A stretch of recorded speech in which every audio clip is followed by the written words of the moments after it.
বেশ কয়েকদিন সোনাইয়ের শরীর খারাপ থাকার কারণে স্কুল তো পাঠাইনি। তারপরে সোম মঙ্গল এমনিতেই ছুটি ছিল সরস্বতী পুজোর কারণে। তো বুধবার দিন আবার স্কুলে পাঠানো হয়নি, কারণ ও যেতে চাইছিল না। আর আমি মনে করি যে যে কোনো বাচ্চার বিরুদ্ধে গিয়ে কোনো কাজ করা ঠিক নয়। তাই ও যেহেতু জেদ করছিল যে না যাওয়ার জন্য, এমনিতেই ঠান্ডা লেগে আছে, নাক দিয়ে সর্দি টর্দি বেরোচ্ছে, যার কারণে ওকে ইচ্ছা করেই পাঠালাম না। তো আজ এই সপ্তাহের মধ্যে ফার্স্ট দিন স্কুল যাবে। তো আহ, ওকে রেডি করে দিয়েছি। আর ও শুধু বায়না করছে যে মা তুমি গেটের বাইরে থাকবে, কারণ অনেক দিন যায়নি তো অভ্যাসটা চলে গেছে, যার কারণে ও যেতে চাইছে না সেই জন্য। তো ওকে স্কুলে দিয়ে আমি দোকানে যাব একবার। সোনাইকে স্কুলে দিয়ে ও প্রার্থনার লাইনে দাঁড়িয়েছে, ওকে না দেখা দিয়ে আমি চলে এলাম একদম দোকানে, কারণ দেখা দিয়ে এলে খুব কান্না করতো। এখন বাজে ওই 11টার মতন, আমি 12:30 পর্যন্ত থাকবো, কাজ করব, তারপরে বাড়ি যাব। আজকে কতটা কাজ হয় দেখি। আর এখানে দেখো, প্রথমে আমি আমার জামা কয়েকটা সেলাই করে নিচ্ছি। আর এইটা নতুনই নিয়েছি, দুটো নতুন নিয়েছিলাম। চুড়িদার সেট, মানে 3 পিস, যেগুলো সুতির 2 পিস নিয়েছি, মানে দুটো নিয়েছি আর কি। তো একটা ইউজ করেছি একদিন, আর একটা এই যে এখনো ইউজ করিনি। তো এটা সেলাই করছি আর কি, মানে একটু ঠিকঠাক করছি, গায়ের মতন, গায়ের মাপে আর কি ফিটিংস করে নিচ্ছি। এগুলো রেগুলার ব্যবহারের জন্য খুবই আরামদায়ক, আর সামনে যেহেতু গরমকাল আসছে, যার জন্য আরও নিলাম। আর এই জামাটা ছাড়াও 4-5টা আমি ওড়না নিয়ে এসেছি, যেগুলো নতুন সুতির ওড়না, সবগুলো মানে জামারই ওড়না, ধারগুলো মারবো সেই জন্য নিয়ে এসেছি। আর এদিকে দেখো, মানে এই জামাটা নিয়ে একটা সমস্যায় পড়েছি, যেটা মানে কোমরের কাছে কাটা, যে জায়গাটা কাটা সাইডটা, তো সেই কাটাটা মানে অনেকটা নিচে, যার কারণে আমি ভাবছি যে একটু তুলে, ওই সেলাইটা খুলে একটু তুলে মারবো। তো যার কারণে দেখো ওই যে দাগ দিয়ে দিচ্ছি, আর একটু খুলে কোমরের, মানে কোমরের মাপে তুলে নিয়েছি, ওটা মানে খুলে তুলে নিয়েছি। কয়েকদিন এইভাবেই কাজ করছি, আর কাজ চলছে আমার। তো কয়েকটা শাড়ি আছে, শাড়িটার ফলস ফলস লাগাতে হবে, ধার মারা হয়ে গেছে। তো ফলসটা লাগিয়ে রেখে গেছি আগের দিন। একটা শাড়িতে লাগানো বাকি আছে, আর হেম দেব, বসে বসে হেম দেবো। তাই ভাবলাম যে মেশিনের কাজটা আগে করে নিই, তারপরে বসে বসে কাজটা করব। দেখি কটা শাড়ি করতে পারি আজকে, তারপরে আবার কালকে এসে নয় করব। সকাল থেকে আমি কি করি না করি অবশ্যই তোমাদের সাথে সবটাই শেয়ার করব। তো বন্ধুরা, আজকের ভিডিওটা তোমরা কন্টিনিউ দেখতে থাকো। তার আগে চলো তোমাদেরকে ইন্ট্রোটা দিয়ে দিই। তো হ্যালো বন্ধুরা, শুভ সকাল। কেমন আছো তোমরা সবাই? আশা করছি যে যেখান থেকে আমাদের ভিডিও দেখছো সবাই খুব ভালো আছো, সুস্থ আছো। আমরাও কিন্তু বেশ ভালোই আছি এখন। আমি উর্মি, আমার নতুন একটা ব্লগে তোমাদের সবাইকে জানাই অনেক স্বাগত, অনেক ভালোবাসা। পুরো ব্লগটা দেখে যদি তোমাদের ভালো লেগে থাকে, অবশ্যই কিন্তু লাইক, কমেন্ট, শেয়ার করতে ভুলো না।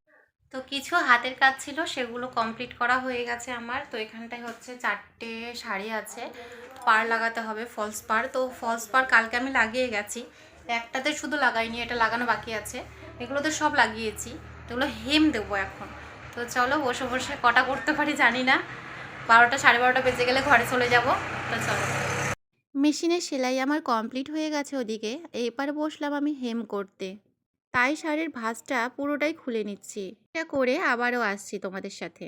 তো এদিকে আমার হেম করা হয়ে গেছে, অনেকটাই টাইম লাগে। পুরোটা যদি তোমাদের সাথে শেয়ার করতে যাই তাহলে কিন্তু অনেকটাই লং হয়ে যাবে ব্লগটা, তাই আর হেম করাটা শেয়ার করিনি তোমাদের সাথে। কোমরে ব্যথার জন্য নিচে তেমন একটা ভালো বসতে পারি না, আবার উঁচুতেও ভালো করে বসতে পারি না, বেশিক্ষণ দাঁড়াতে পারি না, অনেক কিছু সমস্যা আছে, যার কারণে আমি কাজগুলো অনেকটাই ধীরে ধীরে করি।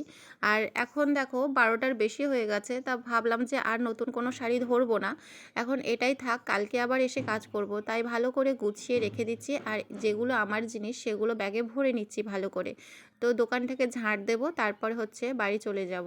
আজকের মতন কাজ করা কমপ্লিট হয়ে গেল।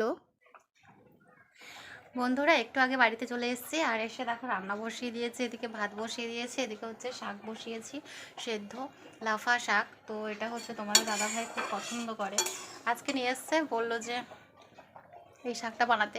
আমি তেমন একটা পছন্দ করি না। আর মাছের ঝোল করব, এই আজকে রান্না। আর এখন কটা বাজে তোমাদেরকে বলে দিই একটু, কটা বাজে। স্কুলের ঘন্টা পড়ছে দেখো, 1টা বাজতে 5 মিনিট বাকি আছে। ওই দেখো, দাঁড়াও,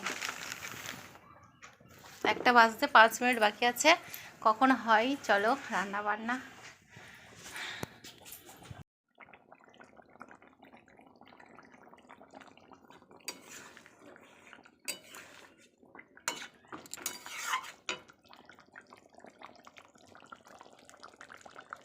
স্কুল থেকে সোনাইকে এনে খাইয়ে দাইয়ে ঘুম পাড়িয়ে দিয়েছি। স্কুল থেকে আসার পরে প্রতিদিন ও ১ ঘন্টা করে ঘুমায়। ওকে সন্ধ্যাবেলা তুলবো। ও যখন উঠবে তখন মানে উঠুক। এখন আর তোলা দরকার নেই।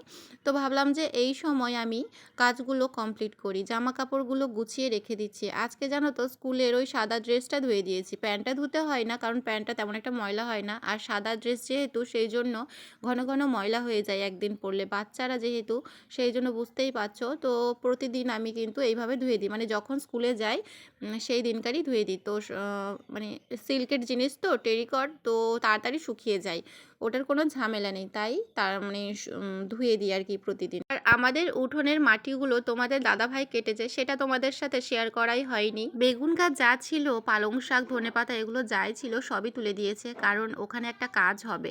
তোমাদের সাথে আস্তে আস্তে সবটাই শেয়ার করব, তবে এখন কিছু আর বলছি না, যখন কাজ হবে তখন তোমাদেরকে বলবো। তো জামাগুলো আমি গুছিয়ে রেখে দিয়েছি। এখন হচ্ছে ঝাঁটাটা নিয়ে হচ্ছে, ঝাঁটা মানে কুচতে নাকি বারণ বলে, তো সেটাকে নিয়ে আমি এখন ঝাড় দিয়ে দিচ্ছি, কারণ উঠোনের মধ্যে অনেকটা ময়লা পড়ে আছে। তোমাদের দেখে হয়তো মনে হচ্ছে পরিষ্কার লাগছে, কিন্তু না, ক্যামেরা দূরে আছে বলে বোঝা যাচ্ছে না, কিন্তু সামনে এসে দেখলে অনেকটাই ময়লা, ফুল টুল পড়ে আছে, কারণ সোনাই খেলা করছিল সকালবেলায় ফুল টুল নিয়ে। আর নোংরা গাছের পাতা হাওয়া দিচ্ছে যেহেতু, সেই জন্য গাছের পাতাগুলো পড়ে পড়ে একদম উঠোনটাকে নোংরা হয়ে গেছে, যার কারণে সুন্দর করে আমি একটু ঝাঁটিয়ে দিলাম। আর ঝাঁটা না দিলে না ভালো লাগে না, বাসি ঝাঁটা ধরলাম না, এমনি ঘরোয়া মানে কুস্তেগুলো দিয়েই আমি ঝাঁটিয়ে দিলাম একটু। আর এদিকে দেখো জল ছড়া দিয়ে দিচ্ছি, গাছগুলোতেও অল্প জল দেব, তাই বালতি করে আমি জল নিয়ে যাচ্ছি। তো গাছগুলোতে জানো তো প্রতিদিন জল দেওয়া হয় না টাইমের অভাবে, কারণ আমার এমনিতেই জানো কোমরের সমস্যা আছে, আর আমি ভারী পালতি টালতি বইতে পারি না। আর তোমাদের দাদাভাই যেটুকু দেয় সেটুকুই, প্রতিদিন দেওয়া হয় না, তেমন একটা গাছের যত্ন করাই হয় না, সেই জন্য দেখো গাছগুলো একদম শুকিয়ে একদম কাঠ হয়ে গেছে। এখন জানো তো বন্ধুরা, আগের থেকে বেলা অনেক বড় হয়েছে, একটু সময় হাতে পাওয়া যায় আধা ঘন্টা মতন।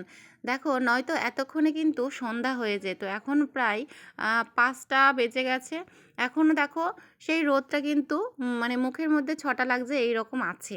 শীত পড়ার মুখেই গাছ কিনেছিলাম, তোমাদের সাথে তো শেয়ার করেছিলাম, একটাও গাছ জানো তো হয়নি আমার, কিন্তু যেটা মাটিতে লাগিয়েছিলাম একটা গাঁদা ফুলের গাছ, শুধুমাত্র ওটাই হয়েছে। এখন অবশ্য ফুল ফোটে 3-4টে করে, কিন্তু প্রতিদিন তুলি, কারণ একটা করে ফুল তুলি গাঁদা ফুল শিব ঠাকুরকে দেওয়ার জন্য।